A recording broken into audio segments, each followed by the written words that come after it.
back, everyone, to Stewards of a Broken Sun. We're here in the third season of the Stories of a Broken Sun podcast, and I'm your friendly guide, Arp. My pronouns are he or they. You can find me on Twitter at Whycalibur, follow our show at Broken Sun RPG, or you can go to our website, brokensunrpg.com.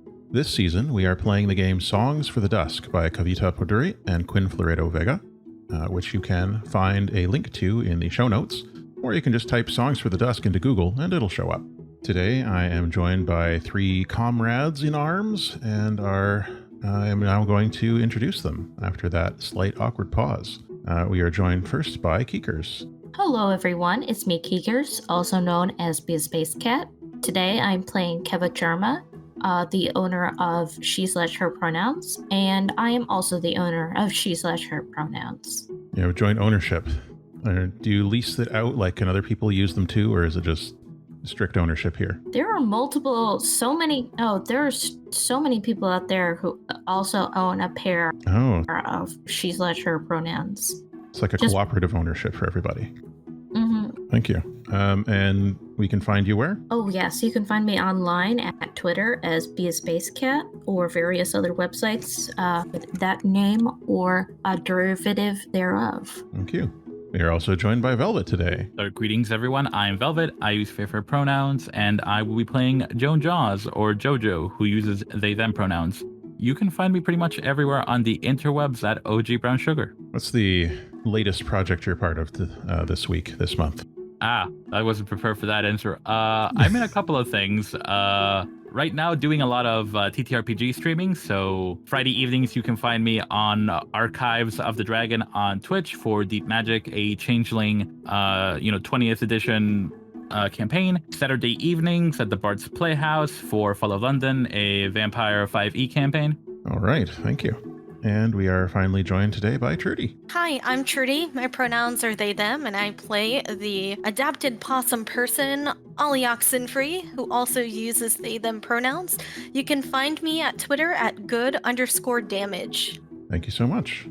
Of course, if anyone has any other projects they wish to plug, you're welcome to do so. I don't. So. Me neither. All right, let's get moving. We're doing our downtime for session 5. Yes, session 5. We're doing our downtime. It's been a while, so it won't have been a while for you, audience. But in session 5, that was our mission with Welcome Teacher asking the Myriad to investigate who was interfering with the wave because his people were being blamed for it. And that was when we met a young lady from Tamaris, which is the base setting that comes built into the game Songs for the Dusk, and it's fantastic. So the Pyre Hollows are a group of sort of traditional troublemaking heroes with all of the baggage that entails. So we met Ferocity Plain on her face, a scout, and she was working with one of Weapon Table's people, Windy Traveler, to try and solve the mystery on their own. So that brought everybody into conflict with the people behind this wave disruption, who appear to be another group from Tamaris called the Grasp of Heaven, a very dangerous group of mystics, witches, scholars, and spirits. They're small in number but enormous in power. They have lots of goons and money and so on and so forth. They're not entirely sure what they're doing here or why they're messing with the wave, but they had a sort of tunneling vehicle that you all had a battle with, and you captured a couple of their soldiers in their strange chromatic armor. And the younger one had a fail-safe device, which Keva was able to disable, and then you turned them over to Welcome Teacher to do some deprogramming on these young soldiers. And that brought us to the end of the mission, which will bring us now into downtime. So downtime is divided into 4 parts, which are resolved in order: upkeep, notoriety, entanglements, and downtime activities. And then we can go to free play and decide on our next score for session 7, because session 6 is a small session with just a couple of people in it. So after a job, your crew makes sure the people you've helped can handle things and take stock of your income from this mission. Figure out how many shells you take home. You roll a dice pool based on one of 2 traits. If you did some work for a specific faction, you can use that faction's tier for the roll. And if you did work for a town, city, or settlement, you can use the location of the resources rating for that region, adjusted up or down as appropriate. So you did a job here for Welcome Teacher, who is not really part of a specific faction. but that is part of the settlement here. So we'll take a look over at Rudell Bloom. It's tier 4 resources. Okay, and then adjust it down because it's just one person with a small group. So I think we're going to roll 2 dice for this. So I'm going to roll 2 here. We got a 6. Very nice. So that's 6 shells to start with. You also have some bonuses due to dealing with entanglements in your previous session. You had the Stranger Walks into Town entanglement, which is what we saw with Ferocity Plain on her face, and we had the Dangerous Mission entanglement, and both of those were rolled into last session's mission. So that gives you +2 for working with the Pyre Hollows. So Ferocity Plain on her face is able to offer you resources and assistance worth 2 shells. And the Dangerous Mission, the opportunity that you took there, gives you an additional 3 shells at payout, which means that in total, you have taken home from this mission 11 shells, which is a huge amount, just a ludicrous amount of resources, favors, labor time, and general trade resources available to you. So I'll pop into your Myriad sheet here, and got 11 shells. There's not even enough space for that. Let's see here. 1, 2, 3, 4, 5, 6, 7, 8, 9, 10. I think deep down inside, human beings do crave to be able to roll around in a big pile of money. And while I think we should fully embrace that, it doesn't mean that you should hoard all of that for yourself. But I did get the fun idea of Keva sitting on top of a pile of shells, but Yeah, shells aren't like physical things, but we can have this I know idea of visually, that's a very appealing visual of rolling around in wealth, something we would all, I'm sure, enjoy trying at least once in our lives. Real quick, before we forget, is somebody taking notes for this session? Hopefully somebody's taking notes. I think you or Trudy took them last time. Yeah, I took them last time. Yeah. Okay. So Keekers, I think it's my turn. Okay. Shells. A moment, and I will set it up. Okay. I just need to... I can never remember how exactly... Okay. Shells are an abstract measure of many different forms of trade. Okay. Raw materials, finished goods, traded favors, and other economic resources like labor time, stuff like that. Okay. So... Yeah, 11 shells is enough to purchase a mostly intact radiant installation or outfit a small mercenary companies. Wow. All right. Wow. Yeah, you made some big gains there. Okay, so it's not really practical to keep more than 4 shells of resources lying around. Much cheese. Enough to outfit a small mercenary company with cheese. You can store 4 shells as liquid currency in your community in case you think you'll need to save for an emergency. Okay, so where is that on this sheet here? Don't have it here. Okay, well, I have added them into prosperity here. Okay, so using shells, you can spend 1 shell for an extra downtime activity, spend 1 shell to increase the result for an activity, for a downtime activity roll, spend shells to cope with certain crew entanglements. You can stow shells into caches to develop the prosperity of your community. You don't need to worry about tracking small expenses and purchases in local currency. Okay, caches and prosperity. Your community's prosperity determines the quality of life for everyone living there, including your crew. If your strider marks 4 quirks and is forced to retire, you can expect that to be their quality of life too. The community's prosperity is determined by the number of shells converted into caches of supplies and materials the community can use to build institutions and sustain itself with. The community cache tracker is listed on the crew sheet. Each full row on the tracker, 16 boxes, represents a level of prosperity. Okay, prosperity 0 is subsistence living. Everyone's working constantly just to survive. Non-working time is very precious. A small crisis can bloom into major disasters overnight.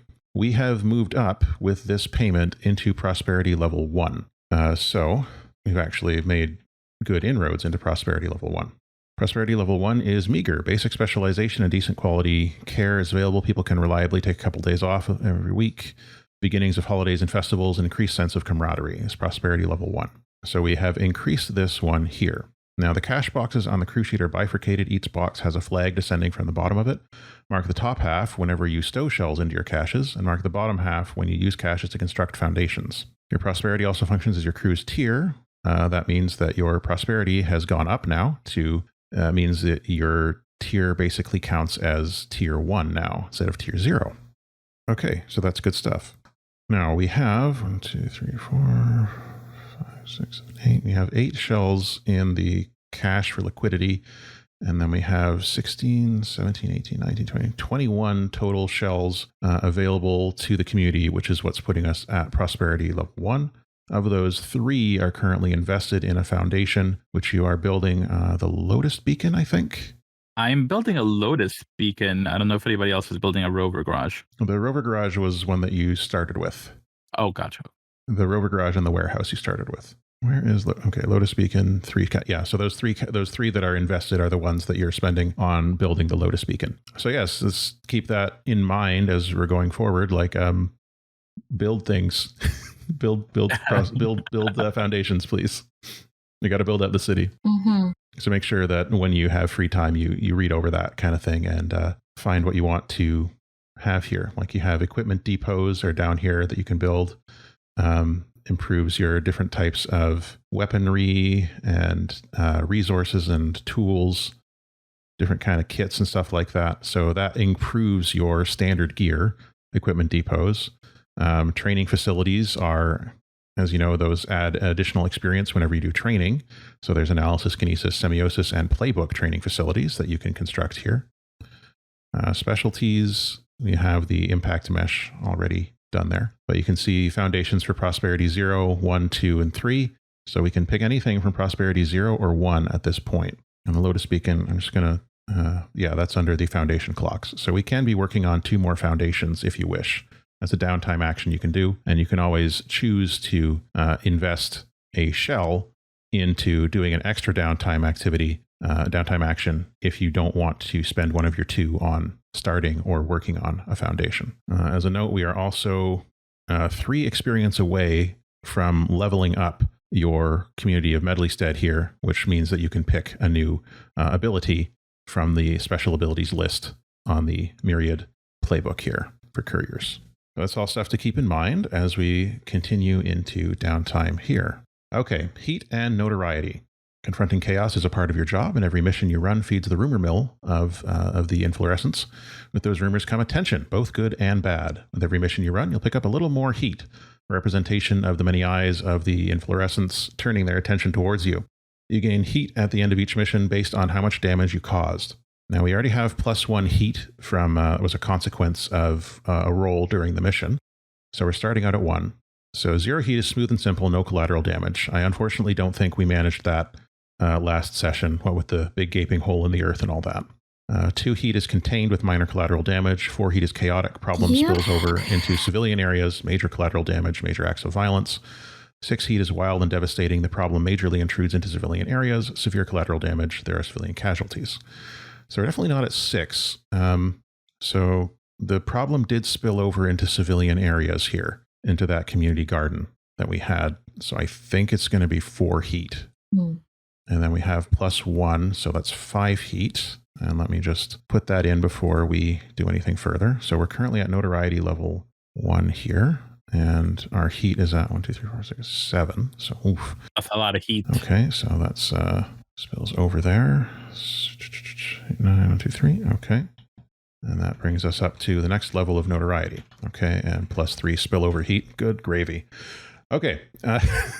All right, add +1 heat for a mission conducted against a high-profile or well-connected target. They are not well-connected here within the inflorescence, so no. +1 heat for an operation conducted in hostile territory. No. +1 heat if anyone has a vendetta. You know how to do vendettas.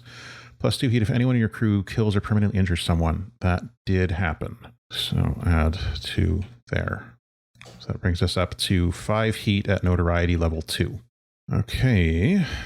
Loud mission last time. Maybe this time will be quieter. That brings us on to entanglements. So for an entanglement, we are going to roll. We're at 5 heat, so that means we're rolling 2 dice. And we are going to be rolling on the notoriety level 2 table. Okay. Would anyone like to roll for the notoriety? It's just 2 dice. Or roll for the entanglement, rather. I do it most of the time, so Oh, someone Trudy- else do Trudy it, got it. please. I did it. Thank Oh, you. Oh, yeah. great. Go for it. I'm assuming a high number is not good here. It's not great because a 6 means that you roll on the next table up. So, a notoriety 3. Okay, roll 1 die this time. A 3. Okay. Zealous rival. A rival or enemy makes a hard move against one of your crew or someone they're close to. Let them hurt you or yours, allow them to extract a promise from you, or stop them some other way. Okay. I will have to think about exactly what this will entail, but I am going to make note of it and try and figure that out while we're maybe later on. I'll figure out something for that by the end of today or for next session. So zealous rival. Okay. Downtime activities. Each strider gets 2 downtime activities. If you have a friend, contact, or community member who can help you with a downtime activity, you take +1 die to the roll. After the roll, you can spend shells to improve a result level. Increase the result level by 1 for each shell spent. A 1 to 3 result becomes a 4 to 5. A 4 to 5 result becomes a 6, and a 6 becomes a critical. You can also spend shells to get additional downtime actions. The downtime actions, and these are on page 108 of the PDF, acquire asset, construct foundation, craft, cut loose, long-term project, lose heat, recover, unwind, or train. Does anyone know already what they'd like to do? Do other people have stress? Yes. A little. Jojo does. Ollie, not that much. Yeah, I was gonna say, Jojo's cut got loose. 4, and Kev, you've also got 4. Would you and Jojo like to cut loose then? I'm down if you are. All right. Yeah. When you cut loose, you and your crewmates relieve stress as a group. When you decide to cut loose, ask who's willing to join you. So it's going to be Jojo and Keva. And say what you do together to relieve some of the pressure that hangs over you. Only the person leading the cut loose action uses up a downtime activity since they're organizing it and getting everyone together. So Keva, this is your action. So last time we did the spa. sauna or whatever. The sauna, rather, yeah. Sauna, yeah. Spa, yeah. Because I don't know why all of a sudden it's just like the two of us end up being the ones that get the most stress and decide to hang out together. So what are we going to do this time? This is the opposite of a sauna. Well, one thing that popped into my head was that Kevin was going to teach Jojo how to make cheese. Oh, yeah. Hell yeah. So down. I wish to acquire this skill and become great at it. But you jest, but literally that's what they're all I know about. Jojo doesn't talk like that, but yeah. Yeah, that's Jojo's anchor, right? Yeah. Okay. So where does this go? How do you teach Jojo the art of cheese? Well, Keva brings Jojo to her workshop, which is like in one of the part of the basement of her house, because you need like a cooler area to work with cheese, obviously, since you're also going to be storing the milk and the curds and have a cheese cave with controlled humidity and temperature. It's also just going to be like, because what I've learned from food prep is you want to keep the area you're in generally cold also, so that when the food is not in the cooler or whatever particular area, it's not going to get broiling hot and spoil or any of that sort of thing. Hence the basement. But yeah, Kevin kind of leads Jojo into the basement and is like, yeah, I know this is a little bit weird, but you can't go in that room or that room or that room. That this is the cheese making room. Kevin points to a door and they go in, and it's a very clean, brightly lit room that has other areas, and Kevin's like, that in there is the cheese cave. It's not really a cave, but that's the term for it. That's where I age the cheese. In here is where I store this and this and this, and over there is where I store this and this and this. And so then Keva teaches Jojo how to take the cheese or the milk and mix it and basically make curds and then pack the curds into the mold. From there, yeah. This is fascinating. We have sea cows in Nazas, but no one's ever tried to make cheese. I wonder what a sea cow looks like. Technically, you could make cheese Yeah. A manatee? Yeah, manatee. Yeah. I don't know if manatees make milk. I'm not that well versed in manatees. Oh, no, they're a mammal. They make milk. The only thing you need to know about if a mammal can make milk is it a mammal? Yes, it makes milk. Manatee but if milk that contains milk is mostly suited water. for cheese, I think With 20% solid, 7% Yeah. protein, and 13% fats. Nice. yeah, you'd need one that's thicker probably, and you'd need an animal I don't know. Manatees are pretty thick. that can produce a large amount of milk. Yeah, their nipples are in their armpits. Wow, that I did not know. Let's do the roll to see how this cheese making process goes. So when you're cutting loose, each player makes an attribute roll Is it 2 die? using their lowest attribute rating and clears stress equal to the highest die result. So your lowest attribute rating is the one you have the fewest dots in. So we'll take a look here at each of yours. So Keva, your lowest attribute rating is Kinesis with 1 die, and Jojo, yours is Analysis with 0 die. So Jojo would roll 2 dice and take the lowest, and then Keva, you would roll 1 die. I think you can roll with plus 1 die because you're cutting loose together? Or does that not work with cutting loose? Let's see. If you have a friend who can help you with the downtime activity, take plus 1 due to the roll. Okay. I'm not sure. Anyway, let's just So I roll as it is. Yeah, just roll 1 die. Rolled a 2 and a 4, so I'm going to take 4. Okay. I take that too. Okay. Right. Good. So clear those up. It's a good thing you didn't get higher than a 4 there, Keva. So it sounds like the cheese making goes pretty well, about as well as can be expected. Jojo learned a lot about cheese, and Velvet learned a lot about manatees. What kind of cheese do you end up making? I think Velvet should decide what type of cheese. Like, I know whatever kind it is, you'll have to wait for it to age and set and all that anyway, but I guess Swiss. Is that a thing we can make? I don't know a lot about cheese. I'm sure Keva has the facilities to make any kind of cheese imaginable at this point. I'm kind of vaguely imagining, like Tony Stark's lab in Iron Man with all the technology everywhere. I'm sort of imagining that, but for cheese. You have a museum of cheese suits. A hard cheese for a hard journey. I think that's right, Trudy. Cheese suit. Okay, thank you. Who else has a downtime activity they'd like to do? So that's 1 downtime activity for Keva. I would like to keep working on understanding that spooky shell. Okay, that's your long-term project. Right, we said that anytime you work on this project, you'll have reduced impact due to the mind-altering nature of the shell that actively tries to prevent you from thinking about it. So how are you working on it this time? I believe last time I tried tune. Mm-hmm. So I don't know. I wonder if this time I can try a skirmish. Like, I think I'll just try to do some faint blows and try to make it flinch. See if this shell tries to protect itself in any kind of way. Okay, so you're going to try to attack the shell and see what happens. Yeah. All right. Let's give it a shot then. Do I roll my skirmish or my kinesis in general? Your skirmish. It's the specific action you're going to strike at the shell. Are you using your hands or a weapon? I know your hands are weapons and all that, but yeah. What I'm asking is, you're using your bare hands to attack the shell? I am. Okay, give it a roll. Let's see what happens. That's a spicy 3. A 3. Okay, so with a 3, you would normally fill 1 segment, but due to the nature of the shell, that means it does not fill a segment, but that doesn't feel... I think it'll be reduces to a minimum of 1. So you'll fill in 1 segment here in your long-term project for the shell. So that's 2 out of 6 now.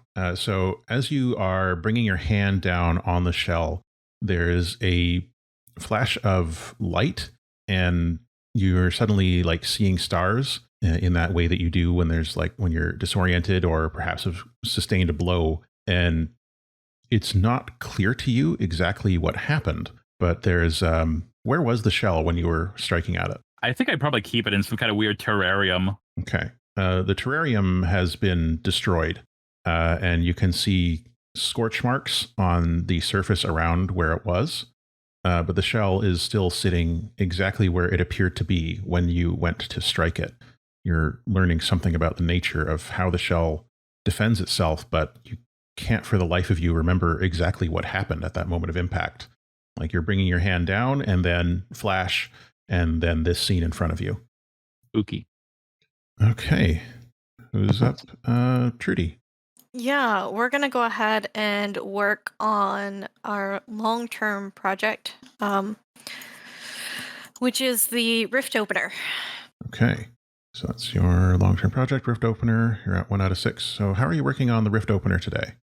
Well, we're gonna use shape, obviously, but we're just gonna try and we know how to. I think this was how they did it last time. We know how to close portals. Now we just need to figure out how to reverse it. So that's what we're gonna do. Just Okay. try You're and tinkering with it, poking Yep. at it with tools. All Yep. right, give it a shot. Let's see how it goes. Is that 3 or 2? Is someone helping you with this? No, I don't think so. So Then I'd it's be just 2. 2. Yeah. Oh, heck. You got a 6. That's good. Noise. So when you get a 6, that means you mark 3 segments on your long-term project clock, which I believe brings you up to 3 out of 6. Oh, no. Halfway there. That brings me up to 4, doesn't it? Oh, 4 out of 6. Yes, you're right. Yeah, yay. 4 out of 6. You're almost there. 2/3 of the way. Yay. All right. The So as chosen you one. are tinkering with this machine, like things are going quite well. You are making a lot of progress. You're understanding the ways in which the opening and closing of rifts are similar, but equally important, how they are different. It seems like rifts can appear without causing the visual distortion effect that you're used to seeing when they are of a very small size. Something that you are learning as you're working on this. Rifts can be invisible to the eye if they're very small. Ooh. Quick question. Yes. What color is the rift opener and what color is the mysterious shell? The mysterious shell. That's JoJo's shell. I know the Okay. shell has that black Yeah. goop in it, but I don't recall if I said what color the actual shell was. What do you think, JoJo? I'm just color coding them. I keep picturing it as like that purple shell that bites the slow bro. Yeah, that makes sense to me.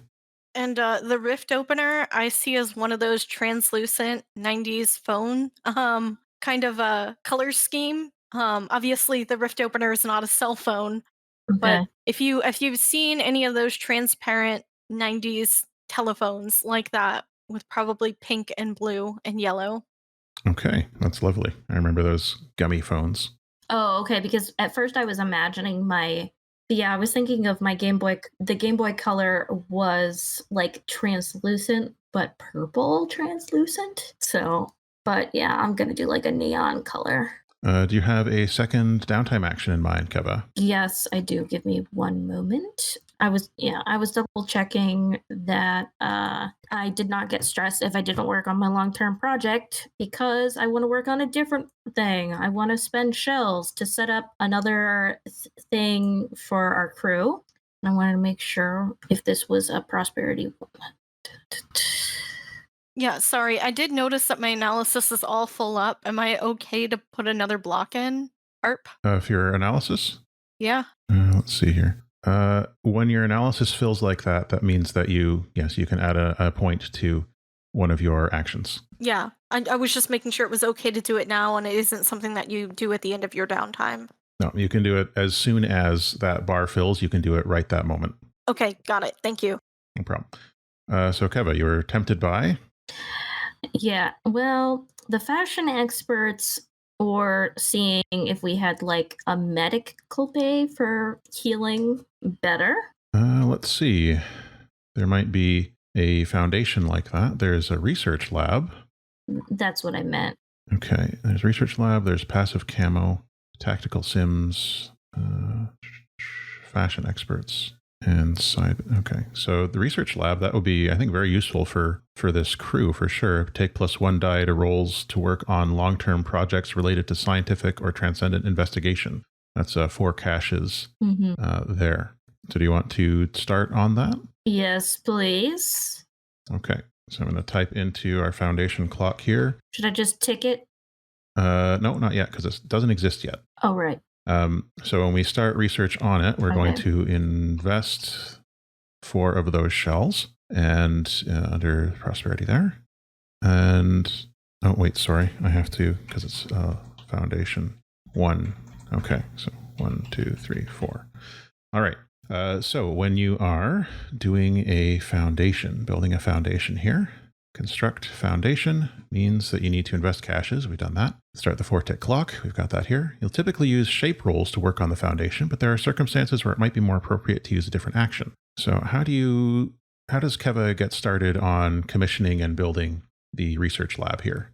Well, first of all, Keva is going to realize that she does not know too many researchers, but it would be good to get someone who knows a lot of esoteric information to help her start a research lab. Okay. And so that leaves who's someone that would be good at helping her start this for the team and ready to. So I was between AI or CD and trying to get them to join on this advisory position. Okay. Well, you're in charge of CD. Is that something that they would be willing to and interested in doing?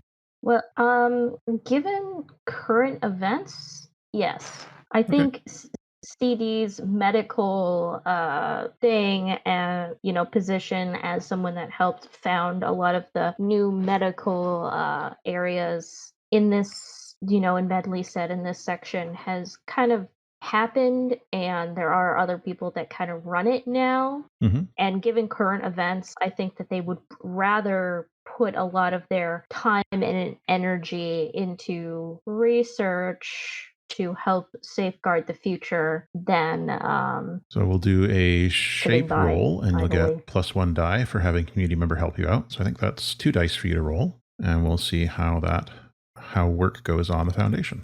Okay, just 2 die. Did I look at my shape, or did you look at my shape? Yeah, you have 1 in shape, then +1 from CD's help.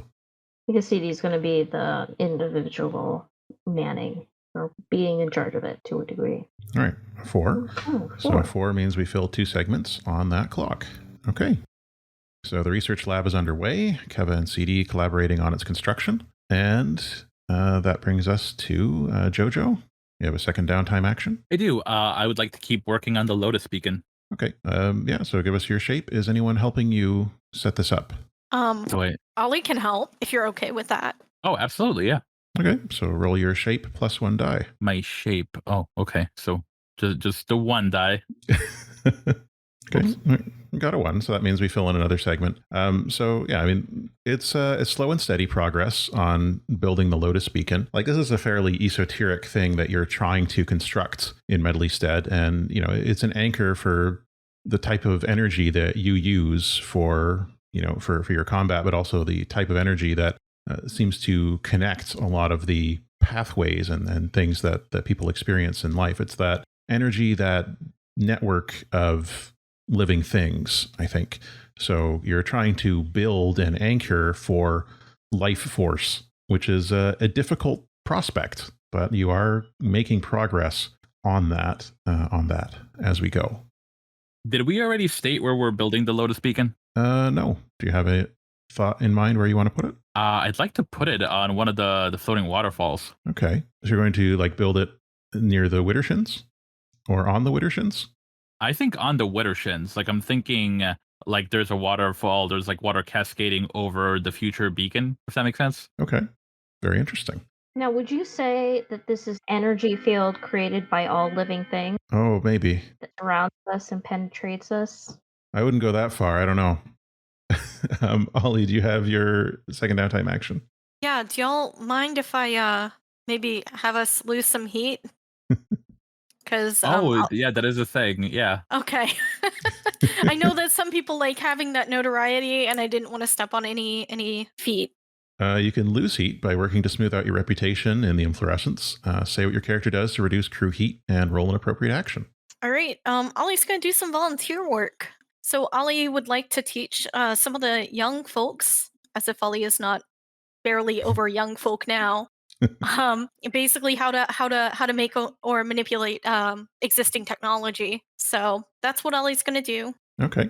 And let me check. What am I just rolling 1 die, and then we have that based on what number I roll? Yeah, it looks like that. Yeah, you remove ticks based on your roll. Got a 4. Okay, so we lose 2 heat. So that brings you down to 1 die on Notoriety level 2 for entanglement rolls rather than 2 dice on Notoriety level 2. Yes. So that's good. Yay. Okay. Anything else? Any other actions people want to take? You've got a bunch of shells that you can invest in things or spend on actions if you wish. Like also, don't forget, you can, if you wanted to improve the result on your Lotus Beacon or Research Lab rolls, you can spend a shell and that improves the result by a level. Likewise, if you want to spend a shell, you can increase the amount of heat that you reduce and so on. That's a use you have for shells. I'm feeling the same way I do about shells as I do about high potions. I'm scared to use them. I mean, if it's all right with everyone, I think we have another slot open for. Oh well, no, we should wait to see if anybody else build anything. Never mind. Yeah, just as a note, you currently have access to all the shells that are under caches here. 8 shells that you've got in your free floating cache there, which is because you have the warehouse. You're able to hold more shells. You're able to hold 12 instead of just you're able to hold 8 instead of just 4. So you're maxed out on free floating shells right now. So it's a good idea to use those, invest them in the community. That includes using them on your own projects because your projects are a benefit to your community. But I understand everyone's feeling very reluctant to use the shells.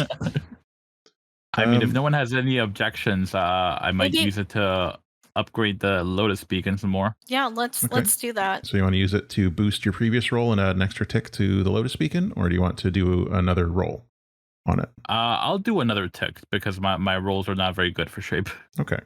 So I'll tick 1 there. So the Lotus Beacon's at 3 out of 4. And remove 1 of the shells from your cache here. Can I use one for trying to work more on that Absolutely, rift opener? you can. All right. And do I just, if I want to roll, do I roll another die or do I use my you shape can use again? a different action as well if there's anything that makes sense, like Decipher could work, because doing research on it. Connect could work if you're getting in touch with allies to get their take on it. Well, my Decipher and shape are the same, so I'm going to just use Okay. one of Well, those. what is Ollie doing? That'll determine which one. Same thing as before, where they're just trying to reverse engineer. Figure things out. Basically closing the portal and opening it. Okay. Yes. So that's a Looks like probably 2, so it's probably that's one one tick. tick to that clock. So you're at 5. You're very So close there. I know. All right. Good. Now, where are we? Reading rhythms. We reach the end of downtime. We should take a chance to go over your community's ideals. So, do you all remember how this process works? No, but I'm sure it'll come to me as we go through it. The community ideal is tread lightly on new ground. Risks should not outweigh rewards. That was the new ideal that we switched to when beliefs changed due to this process last time. So if you believe that the actions of the previous session would lead people to feel more this way, tread lightly on new ground, risks should not outweigh rewards, then we do not add a tick, or we remove a tick if there are any. And if you feel that the actions of the most recent session would make people feel differently one way or the other, then you add a tick to the community ideals clock. So if you feel tread lightly on new ground, risk should not outweigh rewards was reinforced by the things that happened last session with the wave and the arrival of the Pyre Hollows and the Grasp of Heaven and the big hole in the community garden out in the farmlands, then we would not add a tick you would choose not to add a tick on your turn. If you feel that what happened during the session would cause people to feel differently, however that might be, just differently from this, then you would add a tick to the ideals clock. I think they probably strongly feel the same after seeing all the chaos that erupted last session. Yeah, that's fair. So you're not going to add a tick. Okay. I don't think so. Anyone else have any input? Everyone gets to either add or leave. Keekers? Yeah, I would leave it alone. I think that it was also very cemented it. Okay. What do you think, Velvet? I mean, I'm always down to escalate, so I would probably add. Okay, so you feel that there's movement in the community away from that belief as well. Okay. Yeah, I think that there is I likewise think that there's a movement away from this feeling in some segments of the community. I think people are starting to look at this and being like, well, we stopped doing the kind of open rift research that was causing us to bring trouble to other people and thus bring trouble in return. And we stopped that. And people still came into our town. People still came here and messed our shit up. Like, what's going on? This isn't, we're not taking the risk and we're still getting, stepped on for it. There's frustration, I think, there in certain segments of the community. Okay, so we got 2 tits there. Projects for factions. You folks would like to tell me about how your adopted factions are doing with their current projects. The Penitent, Keva, are at 5 out of 6 on their secret building project. Do you think they are working on that right now? If so, you can just roll 1 die for them, and then we'll see. Yeah, go ahead and roll the die. I believe the buildings needed to be stocked, but they were completed. 6. Okay, so the building project is complete. What does this look like? Do they reveal what it is to the public? I guess they kind of have to. The project's done. Yeah. So people all over the city get these flyers appear on their doorsteps or whatever, a mass message system, basically, just like the environment of Medleystead has been rapidly changing as more and more dangerous outside forces have come and disrupted our way of life. Should something untoward happen, please be aware that there is a welcome shelter of well-stocked disaster relief in case anything bad should happen. Stop by your friendly neighborhood penitent group, and then depending on where they are in the city, it lists the closest shelter for it. Like your closest shelter is blah blah blah. If these disasters, such as hurricane, flood, or more relevant ones should occur to you, please come and seek aid. Yeah, I think people are pretty surprised by this because, as we recall, there are people that were not sure what was going on with all these building projects. They were very curious, and once this is revealed, I think there's a bit of a surprise, and there's still some wariness in certain parts of the population about, well, the group behind this did this, so what are they really after? I think by and large, people are surprised in a good way by this. They're like, oh, they're actually doing the work. They're not just talking the talk. So I think that improves to an extent the relationship that or the reputation that the Penitent have in the city. People can see that this group is actually doing actions that benefit the community. Okay. Bazaar Merchants Collective, we're working on establishing trade routes and investigating the mystery goods. Yeah, it looks like they're all full in the trade routes. Yeah, that was done. So then let's have them go ahead and investigate the mystery goods. All right, so you're rolling 3 dice there. All right.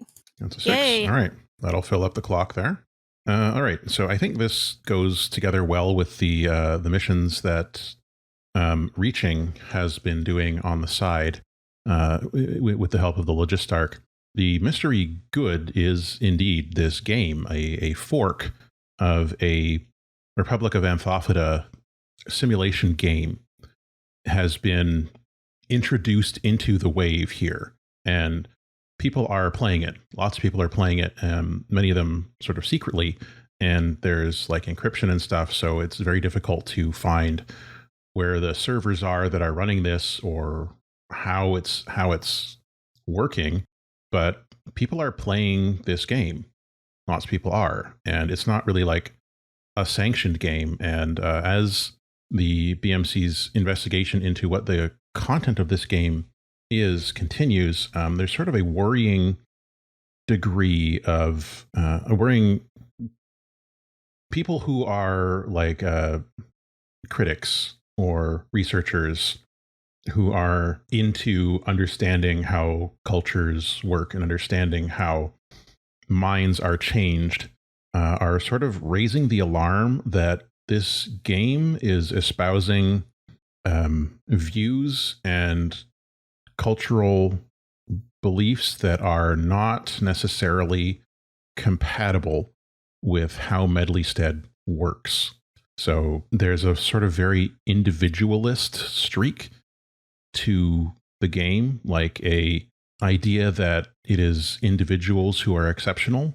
And if an individual is exceptional, then that exceptional individual should be given more weight, more power, more so on and so forth. The idea that some of the negotiators were talking with you about, Keva, during the last, the third session, the idea that, oh, well, if you're the heroes, then that means you're in charge here, right? And Keva explaining to them more, well, that's not really how things work here. We're a community, so decisions are made as a community. Power is held by the community. And then being like, oh, that's interesting. So this appears to be a sort of a propaganda type game. It's a game that is telling you, you know, you worked hard. You've worked harder than those people who don't have your gifts, your advantages. So why should they benefit from your hard work? Shouldn't you benefit from your hard work? Didn't you earn this? And as always happens with this type of critique, this type of nuanced critique, there opens up a kind of division in the community between people who look at this and look at the research that the BMC has done and say, yes, we should be worried about this. This is influencing people to think in ways that are in contravention of our communal beliefs. And then, of course, you have large groups of people also saying, like, it's just a game. It's just a game. It's just for fun. Nobody's going to have their minds changed because of a video game. Like, come on, get with it. So this is a divide that is opening up here in Medleystead. There's discourse happening. Oh, no, not the discourse. It's discourse. It's happening. So let's make a note of that. To be divide in the city between people concerned about this and the it's just a game contingent. Okay. What else? Hadestown. Working on the labyrinth. Are they still working on the labyrinth, Velvet? Yes, they are. Okay. Let's give it a roll. That's 4 dice for Hadestown. Hey. There's a 6. Okay, so 6 means 3 segments, so that brings you up to 6 out of 8 on the labyrinth. Yeah, so we can probably talk about that pretty soon once that's completed. Okay, and I'll do downtime stuff for the other groups. The Free Realms Commission is Mike's. The Tower, I didn't write down their clock. Okay, so I should review Lost Cultures. Bizarre Merchants Collective, good. Wayfinders Guild. Mapping Rift Destinations. Okay. With that 4, that completes the Mapping Rift Destinations project for the Wayfinders Guild. So what this means is that the Wayfinders Guild has developed a way of determining where a rift will lead to based on where it is opened in this plane. It probably is not exact or perfect, but they can get a general idea of if we open it here, it should open in this type of environment there, or it should open in that type of terrain there. Like if we open it near a river here, that means it's going to open somewhere that is watery, something along those lines. They've developed this process. Okay. Anything else? Logistark. She's pretty busy right now. And the Nexus doesn't have any clocks. Concord Lagoon. They already finished tapping the Lightning Groves. I think they're keeping that busy for now. Freedom's Vanguard established their FOB.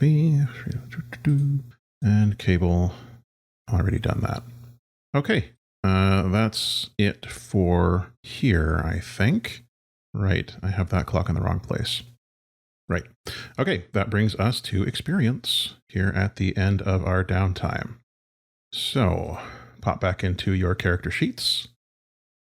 Jojo, would you like to start? Absolutely. Okay. Did you address a challenge with endurance or an intercept danger before it could strike, either in the session or during the downtime? I believe I did. I did defend us from the big claw. Okay. I'll put an experience for that. Did you express your heritage, background, or anchors? Heritage, background, and anchors. I can see anchors for sure with learning how to make cheese with Keva. That's definitely related to your anchor, I'd say. I would agree. And then for, throwing down with the soldiers, I would say that's the background. Okay, so that's 2 there. And did you struggle with issues from your belief or quirks? Belief is the community is a safe place for me and my loved ones, and the people here need me to protect it. Did you struggle with any issues related to that? I wouldn't say I struggled. I acted pretty according to it. Okay, so that's 3 experience. You can mark that in your playbook track, any attribute track, or the crew XP track. I did, in fact, level up with that, so I'm going to be taking the Blaze Light ability. Oh. You can wreath yourself and your weapons in charm energy. You get potency against combatants who wield transcendent forces. That sounds rad. Keva. Yes. Did you address a challenge with empathy or talk your way out of a tough situation? I think definitely at least one time with dealing with the kid at the end there. One with but also with Frosty. Okay, so that's 2. On her face. Did you express your heritage, background, or anchors? Well, there was the part with Keva making the cheese, and then also the kid again, if that counts a second time. How does that... Okay, taking care of your community or curiosity? You know what? How about we just flip it to taking care of her community with grabbing breasts and... Okay, so that's 2 experience there. Using that to get rid of these So you're at 4 so far. And did you struggle with issues from your belief or quirks? Mm-hmm. The community trusts me. I need to prove myself worthy. And your quirks are fear of eggs or anger at unjust people. She was pretty angry about the kid having the... brainwashing there. Okay, so you can mark 1 for that. So that's 5 in total. Yeah. Just as a note, Jojo and Keva, you did a cut loose, so you're welcome to add an experience to your beliefs clock, your experiences clock, if you wish to. I'm okay there. Ollie, experience. I already have a JoJo theme experience, so. Nice. Ollie, so did you address a challenge with technical know-how or devise unexpected uses for the tools at hand? Yes. Okay. You think that's multiple times, or is it? Well, I don't know. Does it count when when they kept fooling around with the God, what was it that belonged to the thing they couldn't figure out, and they had to stop because they were going to break it. Yeah, I think that counts. And then getting the armor off of the kid at the end, I guess. Okay. Yeah, so that's 2. Did you express heritage, background, or anchors? I don't think that they repaired anything this session. Okay. You did work on creating something, though. During downtime, does that count? Yes, it counts. Oh, awesome. Then yes. Okay. Labor, repair person. Did you express that? Or Rudero Bloom / Legistark's fleet. Did you express either of those? I don't think so, no. Okay. And did you struggle with issues from your belief or quirks? Your beliefs, my community can count on me for anything involving tech, but not much else. Nope. Okay. So mark your experience wherever you wish. All right. And that brings us to the end of our downtime. Does anyone have anything they wish to have their characters see or do before we close out this session? I'm good. Okay. In that case, thank you for joining us for this downtime of our session 5 of Stewards of a Broken Sun. I've been Matt, or ARP. My pronouns are he or they. I'm on Twitter at Whycalibur. Follow the show at Broken Sun RPG, or go to our website, brokensunrpg.com. I was joined today by Keekers. Hi everyone, it's me, Keekers, also known as Be a Space Cat. You can find me on the interwebs as my username suggests, Be a Space Cat on Twitter and various other places on the interwebs. I have she/her pronouns, and today I filled out all the backup all the information about Keva Jarma, who has she/her pronouns. Thank you so much. I'm also joined by Velvet. Thank you all so much for joining us for another exciting episode. I've been Velvet, I use her pronouns, and I was playing Jojo, who uses they, them pronouns. You can find me pretty much everywhere on the interwebs at OG Brown Sugar, mostly on the bird and streaming apps. Thanks so much. And we are also joined by Trudy. Hi, my name's Trudy. My pronouns are they, them. Today I was leveling up Oxen free, pronouns they, them. You can find me on Twitter at good_damage. All right. So until the next time, folks, all the best, and we'll see you there, space friends. All the best. Bye-bye, space friends.